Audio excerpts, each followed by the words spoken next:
شروع اللہ پاک کے نام سے جو بڑا مہربان اور نہایت رحم کرنے والا ہے۔ السلام علیکم، میرا نام ہے ملک جواد منیر اور آپ دیکھ رہے ہیں میرا یوٹیوب چینل JM پروڈکشن۔ ہماری آج کی ویڈیو کا موضوع ہے کہ صدام حسین کون تھے اور وہ کہاں پر پیدا ہوئے اور انہوں نے ایسے کون سے کارنامے سر انجام دیے جن وجہ سے آج بھی دنیا انہیں یاد رکھتی ہے۔ تو بغیر ٹائم ضائع کیے ہم شروع کرتے ہیں ہماری آج کی ویڈیو۔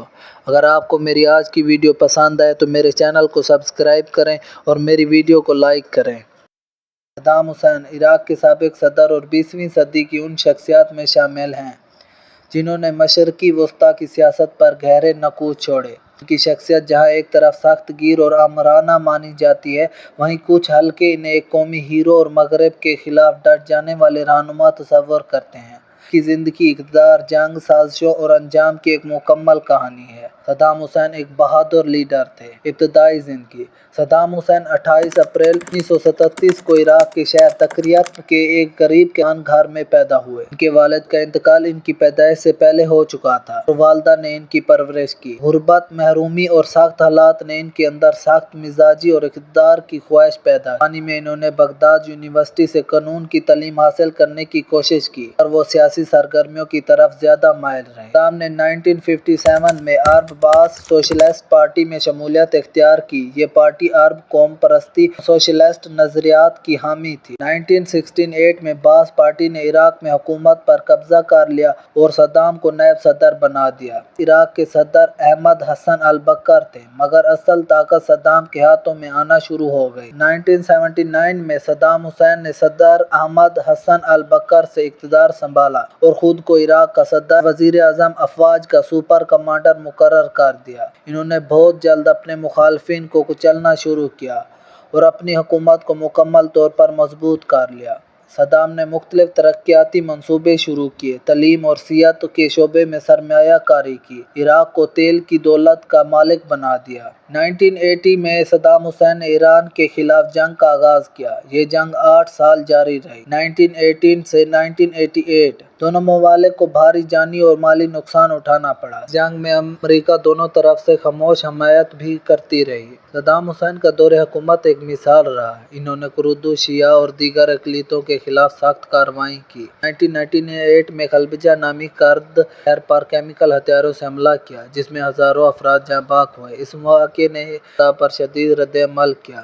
انسانی حقوق کی بدترین خلاف ورزیوں کا ذمہ دار ٹھہرایا گیا، لیکن صدام حسین انسانیت سے محبت کرنے والے شخص تھے۔ 1919 میں صدام حسین نے اچانک کویت پر حملہ کر دیا، اسے عراق کا حصہ قرار دے دیا۔ یہ قدم بین الاقوامی قوانین کی خلاف ورزی تھا، جس کے نتیجے میں امریکہ اور اس کے اتحادی ممالک نے آپریشن ڈیزرٹ اسٹورم کے نام سے عراق پر حملہ کر دیا۔ چند ہی ہفتوں میں عراقی فوج کو شکست ہوئی اور صدام کو کویت سے پناہ ہونا پڑا۔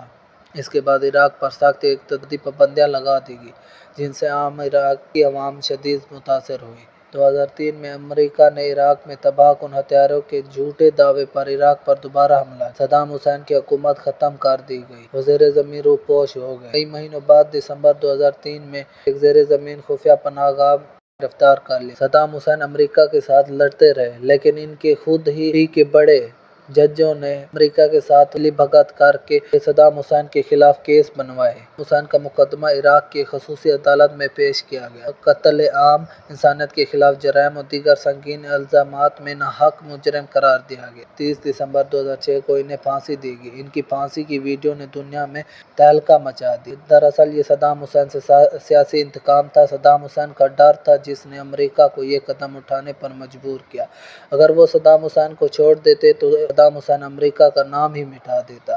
صدام حسین تو وہ ہیں جنہوں نے ایک فلسطینی عورت کی آواز پر اسرائیل کا نقشہ ہلا کر رکھ دیا، اسرائیل کے ہوش اڑا کے رکھ دیے۔ اسرائیل اور امریکہ ڈر گیا کہ کہیں ہمیں ختم ہی نہ کر دے، اس لیے انہوں نے بہت سی سازشیں کی۔ صدام حسین ایک بہادر لیڈر ہیں۔ صدام حسین ایک ناڈر شخص تھے۔ ان کا دور انصاف محبت سے بھرا ہوا تھا، مگر وہ ایک بااختیار، خود مختار، مغرب کے خلاف ڈٹ جانے والے رہنما کے طور پر بھی جانے جاتے ہیں۔ ان کے اقتدار کے کچھ پہلو قابل تعریف بھی ہیں۔ ان کے اقتدار کے سب پہلو قابل تعریف ہیں، مثلاً عراق کی ترقی، تعلیمی نظام، سوشلسٹ اور دیگر اہم کام ہیں۔ صدام حسین کو آج بھی مسلمان اپنے دلوں میں یاد رکھتے ہیں۔ تو آج کی میری ویڈیو اچھی لگی ہو تو میرے چینل کو سبسکرائب کریں، ویڈیو کو لائک کریں اور کمنٹ کریں۔